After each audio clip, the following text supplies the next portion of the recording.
Hello, c'est Anne-Marie. Réussir à faire positiver certains collaborateurs qui sont présents depuis longtemps dans l'entreprise.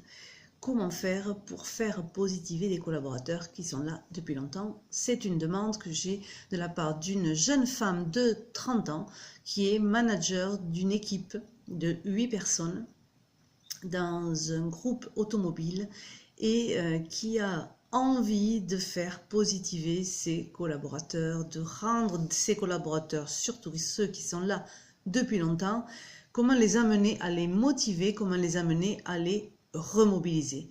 Vous le savez, je suis une professionnelle de la communication globale, de la communication systémique, c'est-à-dire de l'analyse communicationnelle de la situation.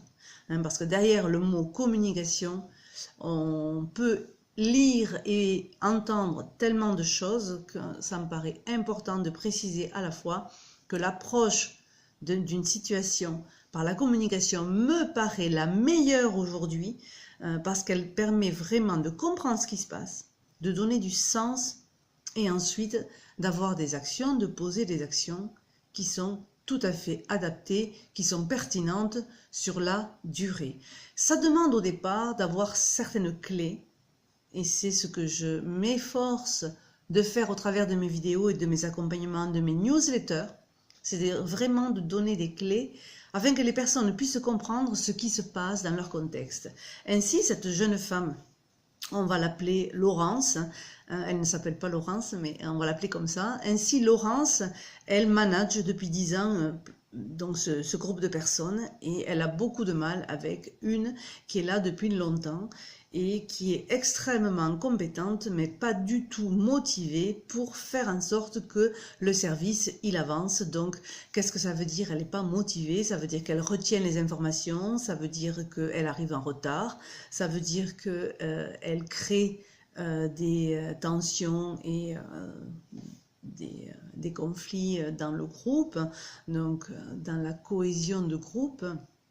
Ce n'est pas un élément qui est favorable pour la coopération et la collaboration en équipe.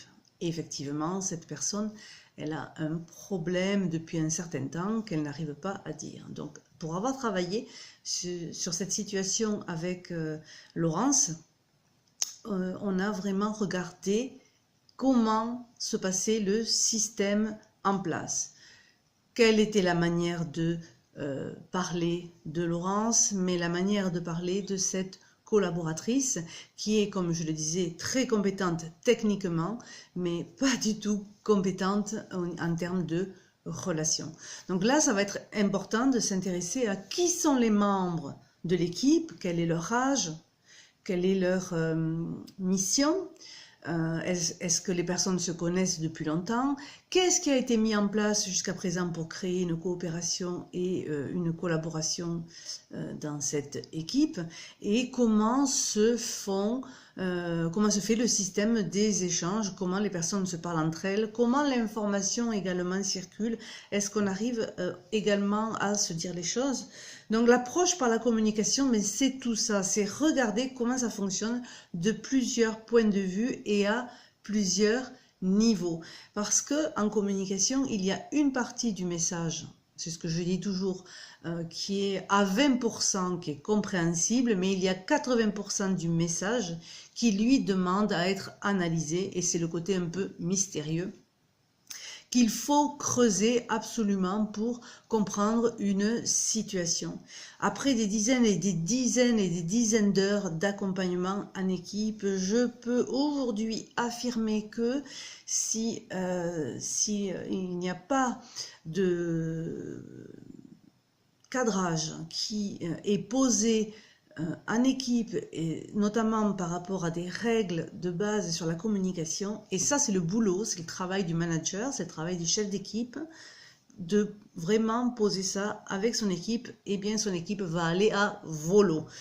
Donc pour revenir sur le cas de cette personne-là, j'ai invité Laurence à créer un entretien en face à face avec cette personne pour se dire les vraies affaires et pour se dire les choses, bien qu'elle avait l'impression de l'avoir déjà dit et de l'avoir déjà fait. Sauf que je me suis aperçue que dans sa façon de s'exprimer à l'autre, elle n'avait pas été comprise de l'autre, puisqu'elle n'avait pas fait certaines choses qui étaient indispensables de faire pour pouvoir créer de la compréhension, pour pouvoir créer un climat qui soit favorable à l'échange.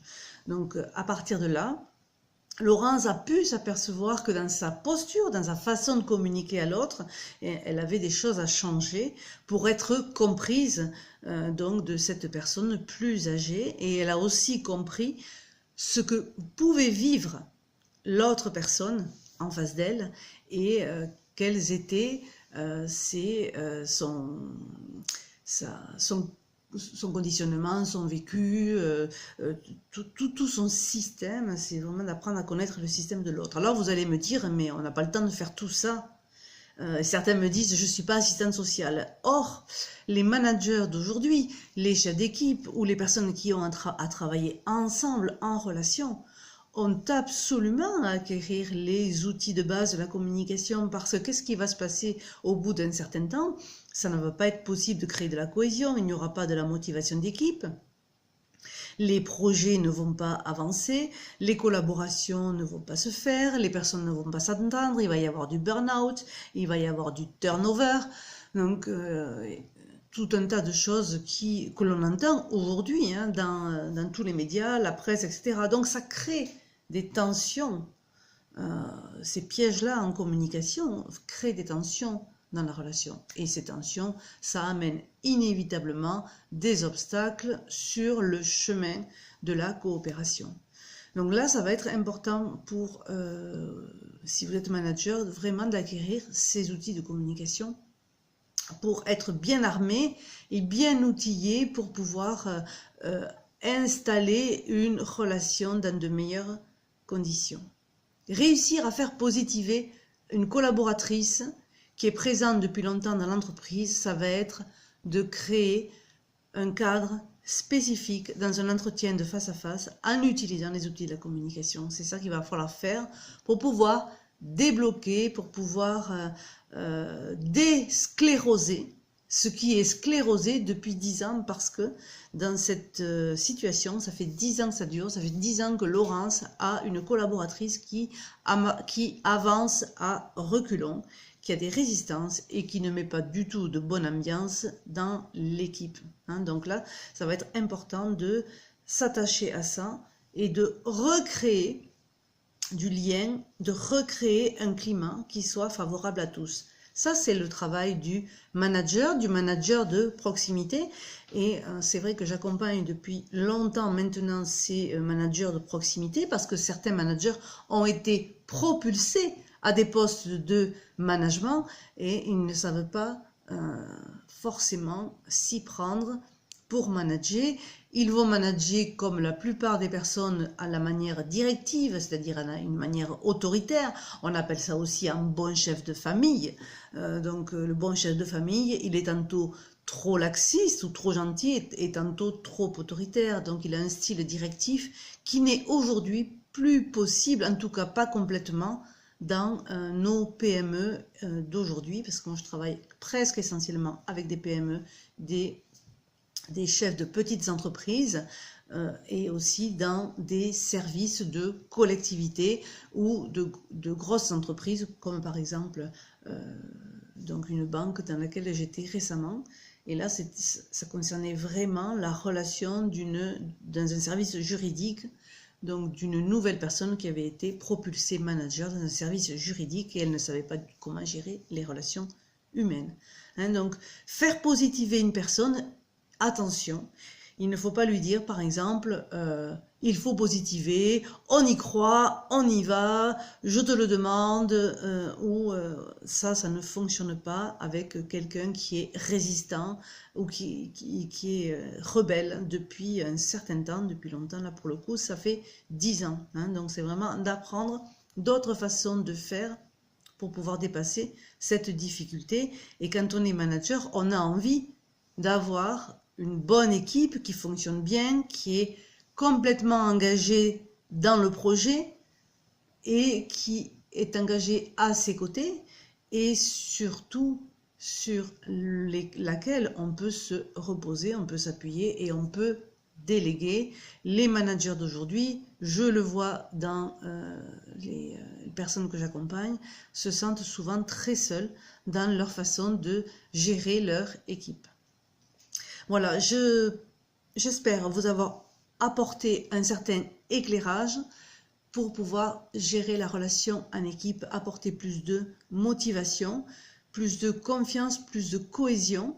N'hésitez pas à m'appeler, à me laisser un message ou à prendre contact avec moi sur les réseaux sociaux ou à vous abonner à mon infolettre sur ambcoaching.com.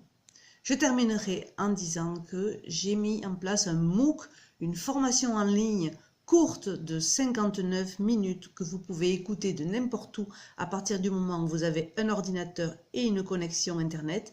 Et vous pouvez écouter la formation qui s'appelle « Motiver et fédérer son équipe » et l'autre formation qui s'appelle « Connaître le cerveau de son équipe », c'est-à-dire plus vous allez connaître comment fonctionne votre équipe et mieux vous allez pouvoir adapter votre posture et savoir quoi faire dans les situations qui vous paraissent aujourd'hui difficiles. Mais quand on connaît les outils de communication, vous verrez avec le temps que ça s'améliore grandement. Pour aller sur la boutique en ligne, annemaribarrero.com, dans la rubrique communication en entreprise. Si vous êtes parent, j'ai également créé une formation pour les parents qui travaillent, les parents qui sont entrepreneurs, les parents qui ont envie d'apprendre les outils de communication et surtout à avoir des meilleures relations avec leurs enfants. Parce qu'il arrive que nombreux de mes clients sont des parents d'adolescents et ont souvent la relation qui est rompue avec leurs enfants. Et là, il s'agit de reconnecter, de renouer le dialogue avec leurs adolescents. Donc sur la même boutique annemaribarrero.com, à la rubrique ressources pour parents. Je vous dis à très bientôt et je vous souhaite une belle journée.